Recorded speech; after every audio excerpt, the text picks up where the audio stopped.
शंखनाद न्यूज लक्सा स्थित रामकृष्ण अद्वैत आश्रम में आज भारतीय पंचांगानुसार फाल्गुन शुक्ल द्वितीया तिथि को हर्षोल्लास के साथ अवतार वरिष्ठ भगवान श्री रामकृष्ण देव की 190वीं शुभाविर्भाव तिथि धूमधाम से मनाई गई। प्रातः 4 बजे मंगलारती के पश्चात वेद पाठ व उषा कीर्तन किया गया।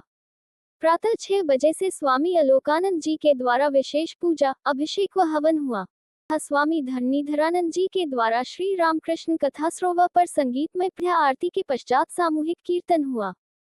मध्याह्न 12 बजे से भोग प्रसाद की व्यवस्था की गई थी, जिसमें लगभग 4000 लोगों ने देर शाम तक प्रसाद ग्रहण किया।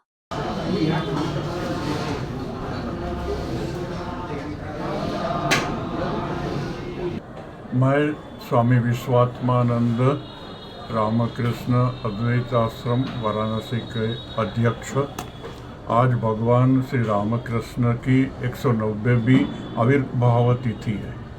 आज पूरा दिनव्यापी कार्यक्रम चल रहा है। सुबह में 7 बजे 5 बजे मंगल आरती, इसके बाद में भजन कीर्तन स्तोत्र पाठ इत्यादि हुआ।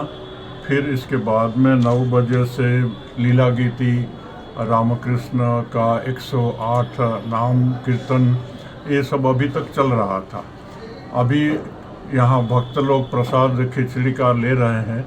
लगभग 1000 या 1000 से ज़्यादा लोग आज खिचड़ी प्रसाद माने भंडारा प्रसाद पाएंगे।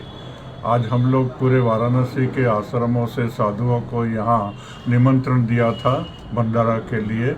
आज लगभग 150 साधु लोग प्रसाद यहाँ पाए हैं। शाम को यहाँ धर्म सभा 4:30 बजे होगी। धर्म सभा में भगवान श्री रामकृष्ण देव का जीवन और उपदेश के संबंध में चर्चा होगी। फिर शाम को आरती होगी। भगवान श्री रामकृष्ण का जीवन और उनका उपदेश ये आज के आधुनिक युग के लिए अति महत्वपूर्ण उपदेश है। रामकृष्ण को बहुत से विद्वान युगा अवतार अथवा युगाचार्य बोलते हैं।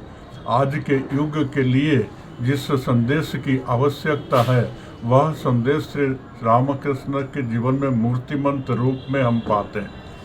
आज के युग के विज्ञान के युग में लोगों को भगवान में श्रद्धा कमती होती जा रही है। इस समय में श्री रामकृष्ण को स्वामी विवेकानंद ने पूछा था कि महाशय आपने क्या भगवान देखा है? श्री रामकृष्ण ने कहा, हाँ मैं भगवान को देखा हूँ। इतना ही नहीं, तुम चाहो तो मैं तुमको भी भगवान दिखा सकता हूँ। और उनको भगवान का दर्शन, आत्मदर्शन, ब्रह्म दर्शन करा दिया। ये मनुष्य जीवन का उद्देश्य ईश्वर प्राप्ति है। ये रामकृष्ण के उपदेश का मुख्य सूर है।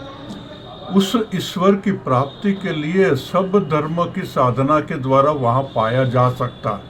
इसलिए सब धर्म सत्य है।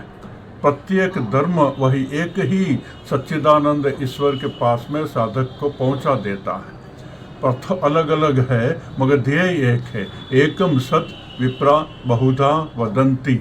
सत्य एक है और विद्वान लोग उसको विभिन्न नाम से पुकारते हैं। ये श्री रामकृष्ण का संदेश है। आज के युग के लिए ये अति आवश्यक है। विभिन्न धर्मों के बीच में जो विश्वव्यापी हम लोगों को संघर्ष और टेररिज्म दिखाई देता है, कि रामकृष्ण का उपदेश जीवन में और अपने विचार में नहीं लाने से ये मनुष्य जाति का कोई उद्धार नहीं है। हमको मैत्री चाहिए, हमको समभाव चाहिए, हमको समन्वय चाहिए और हमको जगत में शांति और समृद्धि चाहिए। ये मिल सकता है भगवान श्री रामकृष्ण के उपदेश का पालन करने से। धन्यवाद।